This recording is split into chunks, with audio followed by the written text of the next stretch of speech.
Hello, everybody. Early morning here for MikeySuzeFour channel. It's about 12:35 a.m. Monday morning here on November the 4th. I wanted to go ahead and do my webcam here for the one episode of Red Dwarf Review that we're doing called Marooned, which is from Season 3, Episode 2. Because the following Monday, next Monday, we will be doing in the afternoon a live stream for the second best episode of Red Dwarf. And sometimes there are some really awesome episodes that I like to do, if possible, a live stream and a watch party of. So, not today, but a week from today, uh, we're going to try to do Polymorph, which is from season 3 and episode 3. And we will hopefully have Larry with us and PvP and also Jay Aldridge, so that we can watch it. We can do a watch party of the episode and then talk about it. And hopefully we can do that next Monday. But today, before I begin my review here of Marooned, which is what this episode is called, I do want to put a shout out real quickly to my wonderful sister Bernadette, who today today turns the ripe old age of 53, but she looks like she's 33. Yeah, she looks very young. We give him the 20-year differential there. So Bernadette, in case um, you're wondering, we'll give you a call later today when Suzanne gets back from her errands, and we'll wish you a happy birthday uh, to you. And hopefully you'll have a great birthday today. Love and prayers to you, Bernadette. I know you usually don't watch YouTube, but if you get a chance, it's available here to, uh, for me to wish you a happy birthday. So happy 53rd birthday, Bernadette. Okay, so let's go ahead and start with the episode description. Uh, the uh, episode came out on Tuesday, November 21st, 1989, and the Red Dwarf crew abandons ship as Red Dwarf approaches black holes. Rimmer and Lister find themselves marooned on an ice planet when Starbuck is struck by a meteorite where the only firewood is Rimmer's possessions and the only food they have is dog food and a pot noodle. And it was rated 8.4 out of 10 by over 1,000 people here for IMDb. So, and I agree that the first three, yeah, I would say the first three episodes, actually, I would say the first five episodes that I got to see, luckily, of season 3 were well done, very funny, and they contained a lot of cool stuff. You know, like I said, not just funny, but it contained a lot of cool special effects for the time for 1989. So, yeah, I was very happy to watch these. And then, of course, Polymorph is 8.8 out of 10. It's one of the highest rated episodes from season 3. That one was very, very funny. And I always like to watch it whenever I get a chance, along with Backwards, which we did last week. And that went well. We did a watch party of that. That was fun. Okay, so let's get to the trivia first here for Marooned. Okay. Yeah, 8.4 out of 10. So I would say I gave this a very high B. I would say I'd say a B plus because Polymorph was a straight up A. But this was a B plus, so this was pretty good. And of course, it had Ed by the director, Rob Grant and Doug Naylor, the writers. And of course, it featured in this episode Rimmer, Lister, Cat, Holly, and Crichton. So it had all five of them, just the five there. Okay.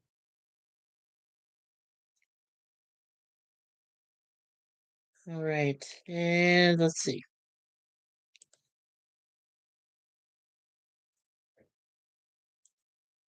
Okay, so starting the trivia. So, contrary to popular rumors, the dog food eaten by Craig Charles in this episode was not real. He says in Red Dwarf All Change, which is Series 3, 2003, there was actually tuna mixed with meat jelly, although he added that it might as well have been dog food as it tasted horrible. The snowflakes were actually made of soap flakes, which the cast ended up getting in their eyes and mouths. According to Craig Charles, he tasted soap in his mouth for weeks. Ed By decided to shoot the scenes between Lister and Rimmer on handheld camera in order to add to the claustrophobic feeling. Craig Charles admitted in an interview that this is a favorite episode of his because it would have made a good stage play. Chris Berry has also named it as one of his all-time favorites. The scene which Rimmer talks to Lister about Alexander the Great had to be filmed twice because Chris Berry's line, "I was Alexander the Great's chief eunuch," unintentionally made Craig Charles lose it. Okay. The original opening scene was immediately before the crew abandoned ship and was cut due to both time constraints and effects issues. In the cut scene, Cat, Lister, and Crichton are playing strip poker. Cat is winning since he is wearing hundreds of different fashion items, silk handkerchiefs, etc.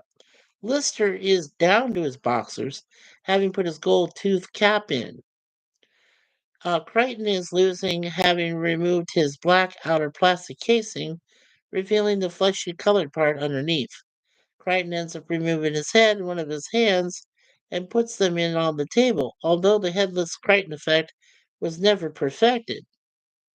It would later be done successfully in the Series 7 episode Beyond a Joke from 1997. Holly then interrupts the poker game, struggles to remember her important announcement, then eventually tells them to abandon ship due to the approaching black holes.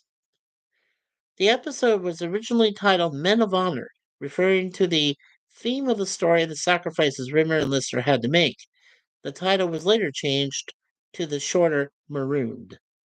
Upon release on video, this was the only episode to be given a 15 rating by the BBFC due to Lister's talk of losing his virginity at the age of 12. The song Lister sings when he plays on the guitar is She's Out of My Life by Michael Jackson. Rimmer is apparently able to remain a hologram for 6 days without any help from Holly. This is explained in later episodes as a result of the hologram's light B. The Starbug crash sequence was achieved by using a miniature ice planet and filmed on 35mm film stock in order to slow the footage down. The flaming meteorite was dropped from above onto the upward facing Starbug and filmed sideways on. This gave the impression of forward motion and made the meteorite's flames that desired flicker of zero gravity. This is the second time that Porky Roebuck is referred to by Rimmer. For the first time, the crew members are shown wearing a Red Dwarf logo patch on their outfits based upon the TV series logo. The patches look rough and homemade, supporting the contention, as mentioned on the Series 3 DVD, that Lister had made some new clothes, although why Rimmer would wear a similarly homemade logo is unclear. This is one of the episodes most similar to The Porridge from 1974 model, sometimes mentioned as an inspiration for the show. Given the events of the Series 10 episode, The Beginning, from 2012, it is likely that toy soldiers weren't the only possession in Rimmer's prized camphor wood trunk during the events of Marooned. The trunk almost certainly contained his hololamp that contained an as yet unseen message from Rimmer's father, since Rimmer is said to take the hololamp with him in any emergency. The scene where Starbug crashes on the ice planet is featured in the title sequence of Series 4, although this wasn't an episode of the fourth series.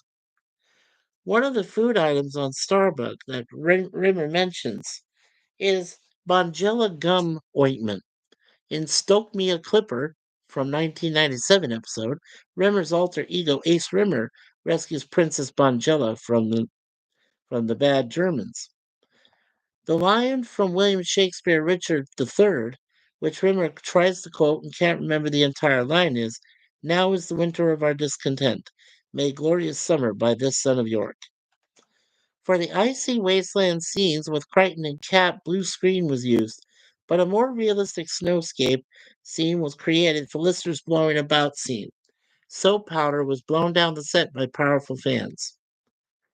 Rimmer claims to have lived a past life, as Alexander the Great's born 356 BC, Pella Greece, died 323 BC, Babylon, chief eunuch. A eunuch is a man who has been castrated to serve a specific social function. Alexander's chief eunuch was Bagoas, a Persian dancer and one of his lovers. Okay, folks, now we have the spoilers. So, if you don't want to hear the spoilers, go ahead and put your hands over your ears. If you wish to, in the future, see this episode on YouTube or some other form of media. Um, and when I'm done, I'll just wave my hand, and then that way you can take your hands away from your ears. Okay, so the first spoiler is in the Red Dwarf novel, Infinity welcomes careful drivers. The planet in which Rimmer and Lister crash landed on turns out to be Earth, which was used as the solar system's dumping ground and later moved to a different part of the universe.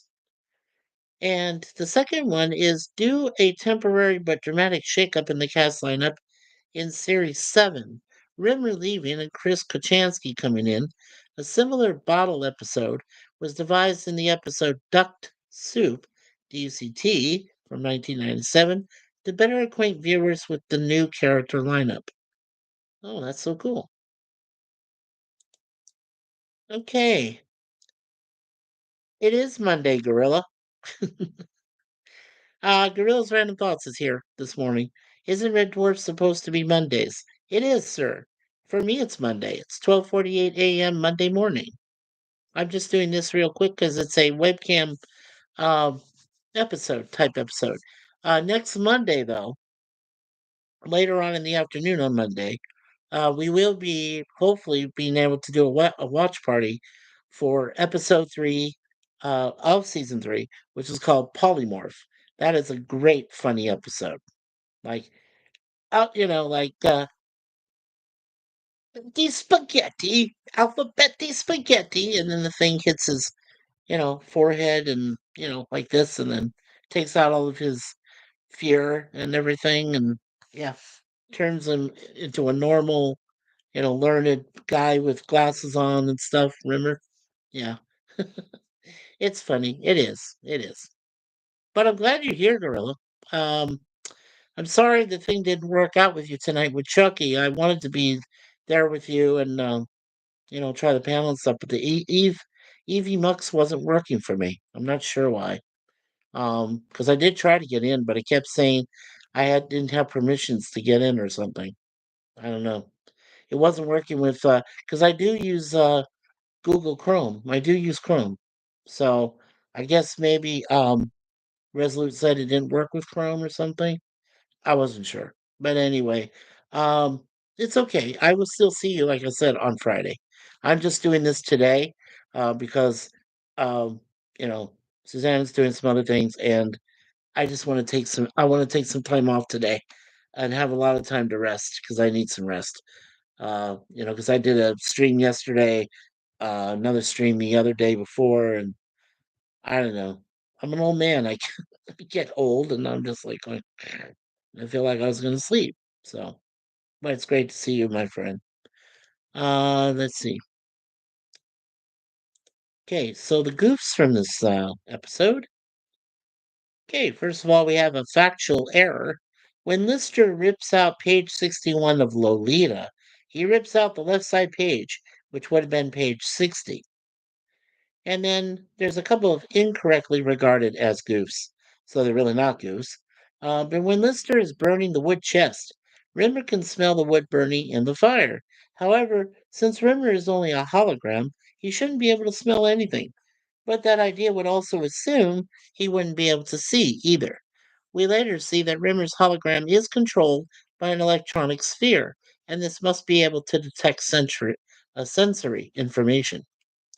When Rimmer is telling Lister about the food he found, he mentions finding gum ointment in the first aid box and a tin of dog food in the tool cupboard. Yet, since Rimmer is a hologram and, at this point in the series, can't touch anything, there's no way he could have opened the door lid to search these places. But it's possible he could have phased through the doors of the cabinets to see what's inside. And then there's a miscellaneous goof. Lister had a small bonfire to keep from freezing, but with him sitting within the confines of the crashed starbug, the smoke would have made him asphyxiate. And then there's a plot hole. A critical plot point of the show's pilot, and indeed the whole series, is that Lister survives 3 million years in stasis because he smuggled his pet on board Red Dwarf, a serious offense. But it is never explained why the ship has supplies of dog food available. And then there are two character errors. When Rimmer is calling for help on the radio, he's pushing down the button with his finger and has his elbow on the desk. Since he is a hologram, he should not be allowed to do either of these things. And then Rimmer confesses he lost his virginity in high school. And thanks for the memory episode, he claims he only had sex one time with Yvonne McGruder. Okay. And let's see here. Okay. And besides the Red Dwarf theme, which of course is written by Howard Goodall, performed by Miss Jenna Russell, Craig Charles, who plays Lister, actually sings his version of Michael Jackson's "She's Out of My Life." So that is in the those are both in the episode. Okay, and let's see. Okay, no filming production. All right, so the last thing we have is quotes. All right, and Rimmer is speaking to Lister, and Rimmer says into the radio, "Mayday, Mayday," to Lister. "I wonder why they call it Mayday. A. The distress call. I wonder why it's Mayday. It's only a bank holiday. Why not Shrove Tuesday or Ascension Sunday?" Into the radio. "Ascension Sunday, Ascension Sunday. 15th Wednesday after Pentecost. 15th Wednesday after Pentecost." "It's French, you doink. Mayday. Help me. Mayday." Rimmer says, "I'll tell you something I've never told anyone. When I was 15, I went to Macedonia on a school trip to the site of Alexander the Great's palace. And for the first time in my whole life, I felt I was home. This place was where I belonged. Years later, I got friendly with a hypnotherapist, Donald, and told him about the Alexander the Great thing, and he said that he'd regress me back through my past lives. I was dubious, but I let him put me under. It turned out my instincts were absolutely correct. I had lived a past life in Macedonia. That palace was my home. Because believe it or not, Lister, he told me that, in a past incarnation, I was Alexander the Great's chief eunuch. And Lister says to Rimmer, "Are you saying I got a big bum?" "Big? It's like two badly parked Volkswagens." And then Holly says, "Abandoned ship, abandoned ship, black hole approaching. This is not a drill. This is a drill," plays the sound of a drill. "Abandoned ship. Oh, God. Now the sirens bust. Awooga, awooga, abandoned ship." And then Rimmer says to Lister, "So come on. How did you lose yours?" "Michelle Fisher, the ninth hole of the Boto Municipal Golf Course. Par 4, dobbing to the right, in the bunker behind the green." "You lost your virginity on a golf course? How'd you have the nerve?" "It wasn't in the middle of the Ryder Cup or anything. It was midnight." "How old were you?" "She was so good looking. If she wanted, then she could have got a job working behind the perfume counter at Lewis. That's how gorgeous she was." "How old were you?" "She took all her clothes off and stood there in front of me completely naked. I was so excited I nearly dropped my skateboard." "Skateboard? How old were you?" "12." "12? 12 years old? You lost your virginity when you were 12?" "Yeah, 12? You can't have been a full member of the golf club then." Huh. Lista, it's about leadership. That's what I admire. Well, it's ironic when deep down you're such a basic natural coward. Coward? Planet Leave, Miranda, that space bar, the hacienda, remember that? When that fight started up, Rima, you were out of that door quicker than a whippet with a bum full of dynamite. That was a barroom brawl. That was a common pub fight, a shambolic drunken set to, which you started. I just made an innocuous comment. I merely voiced the rumor that McWilliams was sexually tilted in favor of sleeping with the dead. I didn't start the rumor, I merely voiced it. To his face? Right, to his face, when he was with his full biggest mates. Then you did your Roadrunner act and left me to face the music. Ugh. Lister lifting a spoonful of dog food and pointing it back at Rimmer without looking. And you could take that look off your face, like I'm doing something disgusting. I'm just trying to stay alive. You're going to eat the dog food? Yeah, yeah. I haven't eaten for 6 days. I'm going to eat the dog food. I'm sure the dog food will be lovely. I mean, this isn't dog food. It's a piece of prime filet steak and blue cheese sauce. It's been charcoal broiled in garlic butter, and it's going to taste delicious. Delicious, delicious. Eats dog food as Rimmer grimaces. Now you can see why dogs lick their testicles. It's to take away the taste of the food. And then Holly says, well, the thing about the black hole, it's a main distinguishing feature is it's black. And the thing about space, the color of space, your basic space color, is it's black. So how are you supposed to see them? But 5 of them? How can you be ambushed by 5 black holes? Well, it's always the way. We've been in deep space for 3 million years and we haven't seen one. Then all of a sudden 5 of them come along at once. And then Lister says, everywhere I look, it reminds me of food. Look at these books. Charles Lamb, Herman Walk, The Complete Works of Sir Francis Bacon, Eric van Leeuwenhoek. Eric van Leeuwenhoek? What's he got to do with food? Van, meat van, bread van, food. Crichton, get the hacksaw and follow me. Where are we going? We're going to do to Lister what Alexander the Great once did to me. Lister wants to burn some books to keep the fire going. Lolita? Is it okay if I burn Lolita? Save page 61. Lister turns to the page of the book. Points. That bit. That's disgusting. Lister tears the page out, throws the book into the fire, and slips the page into his coat for later. Lister, holding Rimmer's savings. There must be 20 grand here. 24. 24,000? And you had the front to borrow money off me to buy me a birthday present? And Lister wants to burn the complete works of Shakespeare to stay warm.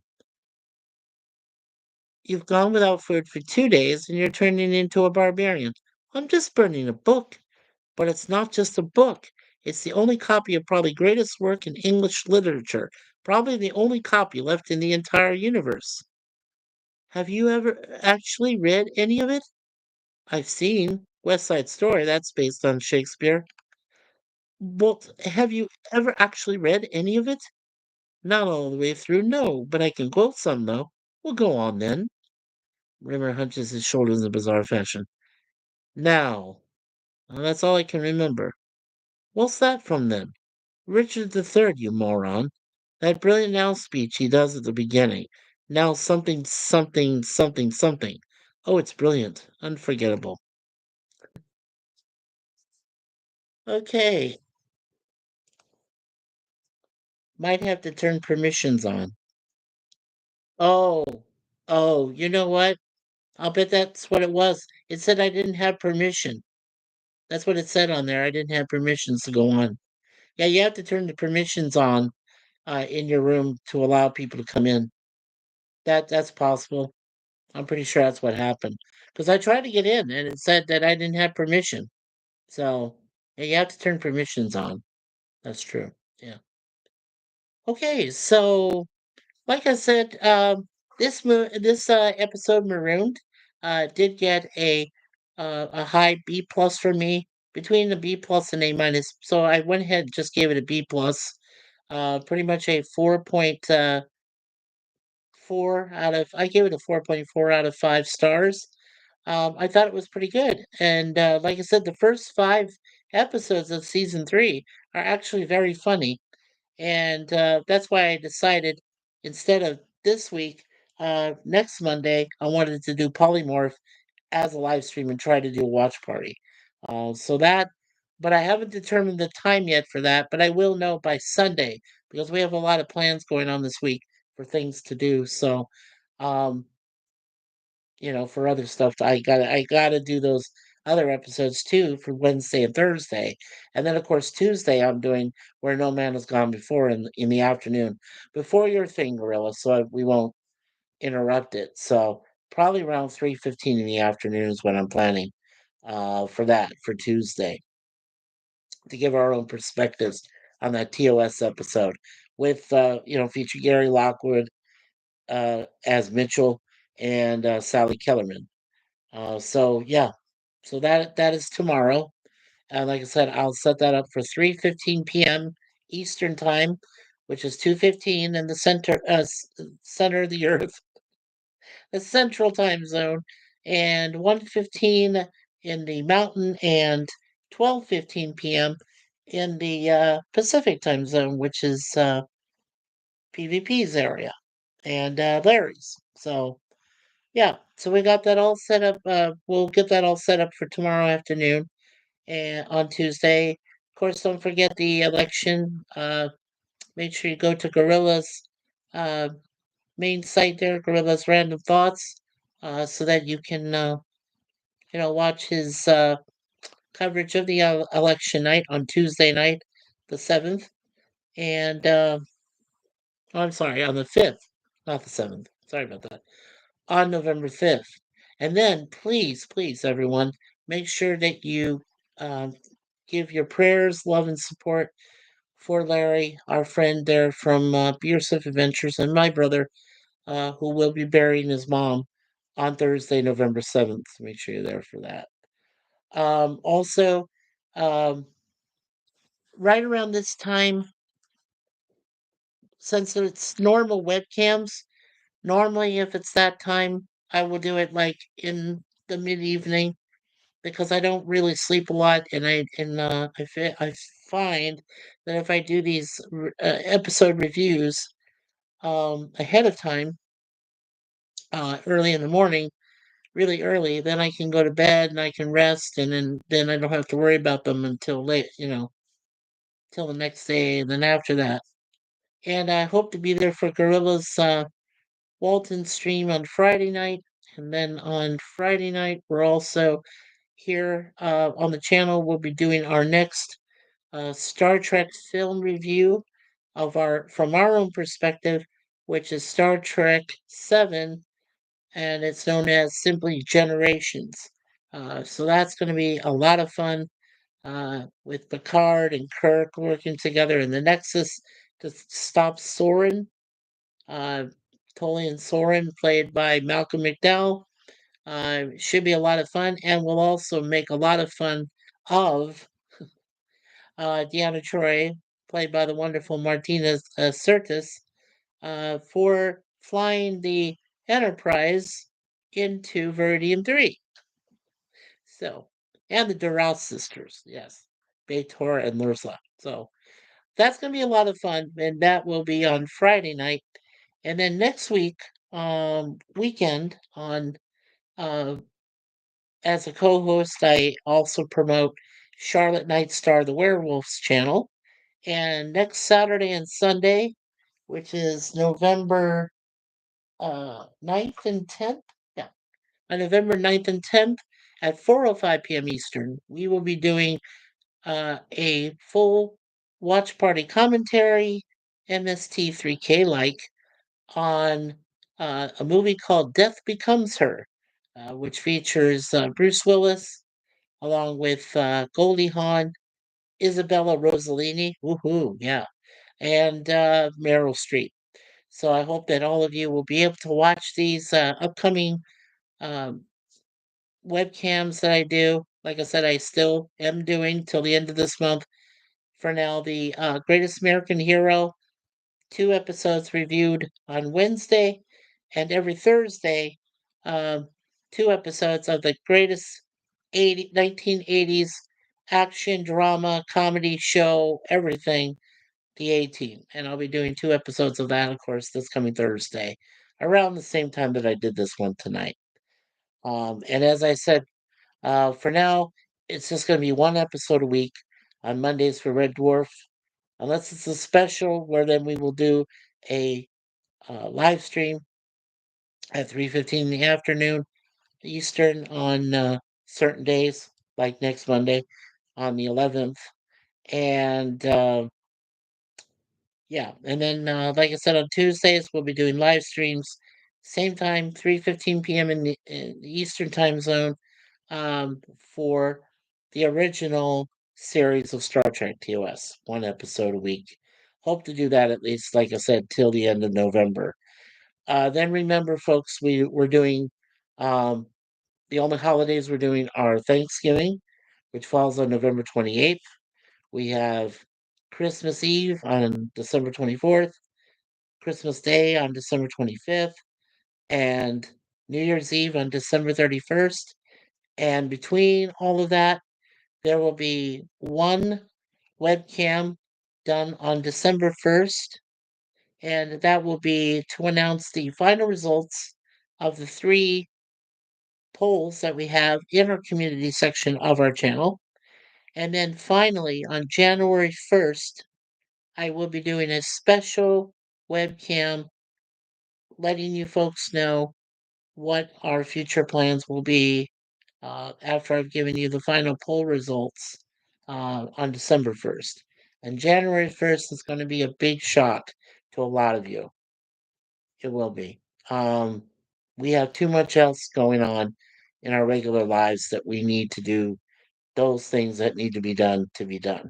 And so there's going to be a big reveal on January 1st. So hopefully you're all here for that. So, on behalf of Gorilla's Random Thoughts, don't forget to check out his channel. He's got his election coverage coming up on Tuesday. He's got his Freaks and Geeks he's going to try to finish on Wednesday night. And every time you enter Evie Muck's No. Okay. Okay. All right. And so yeah, don't forget to go to Gorilla's Random Thoughts channel for his coverage on Tuesday, this coming Tuesday. Freaks and Geeks on Wednesday. Um, Friday, his Walton stream. I don't know if he's still doing DS9 on Saturday. I think Thursday he's going to be doing Fantastic Beast. I think he said. Okay. You have to give webcam and microphone permissions. StreamYard does it automatically. Yeah, right. Okay. All right. Well, I'll try your EV if you go there again, Gorilla, this week. I'll try it again and see if you can help me so I can be on there for you. Um, yeah. Okay. But thank you for letting me know. So on behalf of Gorilla, myself, my beautiful wife Suzanne, and our kitty cats Moonpie and Deja Vu, and thank you everyone. I hope everyone gets a chance to rewatch this later today. Um, this is a better time for me. I know there's not a lot of people up, but it's better when it's just a webcam and I'm just doing a quick review. So just reading through it and doing it, it's a lot easier on me. It really is because um, I'm going to try to get more sleep lately. Oh, and don't forget, we're not doing any of these webcam reviews at all next month in December. We are taking some time off to enjoy the holidays and to try to keep in touch with everyone. And we're also going to try to help Larry get through Christmas. Yeah, because, after he buries his mom this week on Thursday, it's going to be difficult for him to get through some holidays from here on out without his mother. So we're going to try to help him in that regard. We'll call him as much as possible, and we'll try to stay in touch with him even more so. So that's what we plan on doing. But anyway, thank you everyone again. And of course, before I go, I just want to say, Father, Son, Holy Spirit, Amen. On behalf of the Holy Trinity, um, I hope the Holy Trinity, along with our uh, the Blessed Mother, Virgin Mary that we follow, and of course our patron saints, Saint Michael the Archangel for myself, Saint Suzanne for my wife. We hope that everyone can make uh, the correct decision this coming Tuesday for the next leader of the free world for the United States, and then following Canada's election, hopefully to get the right prime minister to lead our nation here, my adopted nation. So, for all this, and for Larry's family, as well as for himself, his wife Diane, his wonderful son Tyler, and his sister Larry's sister, we hope that they all um, will be able to get through their morning and hope that they can be able to move on and have more fulfilling lives afterwards. So and then, of course, my friend Jay Aldrich, please pray for him as well, Lord, and take care of him. Send your angels to watch over him and his girlfriend, Renee, to help them both out. And watch over my dad, please, Lord. I know that his birthday is coming up towards the end of this month, and also Uncle Justin. All of our families, both families, watch over them, Lord, and make sure they stay with us so that we can celebrate. So, for all this, we ask and pray. Amen and amen. Father, Son, Holy Spirit. All right. So we're done. And like I say, always on behalf of the great Gene Siskel, who was part of Siskel and Ebert, the aisle is now closed. And we'll see you guys. Need more sleep? Chloroform does wonders. Yeah, I heard that too, Gorilla. I heard that. Yeah. So on behalf of everybody here, thank you again for being here. Thank you, Gorilla, for being here, of course, to help me out this morning. And I hope that your stream went well, sir. And take care, everyone. And we'll see you tomorrow, Tuesday, November 5th at 3:15 p.m. Eastern is when I'll set it for the next TOS episode we'll be uh, talking about, which is Where No Man Has Gone Before, which is the beginning of the Espers ESP. So make sure you guys and gals check that out with us. Okay. And on behalf of everything, peace from MikeySuzeFour. And take care, everyone, and God bless you all. God bless America. God bless Canada.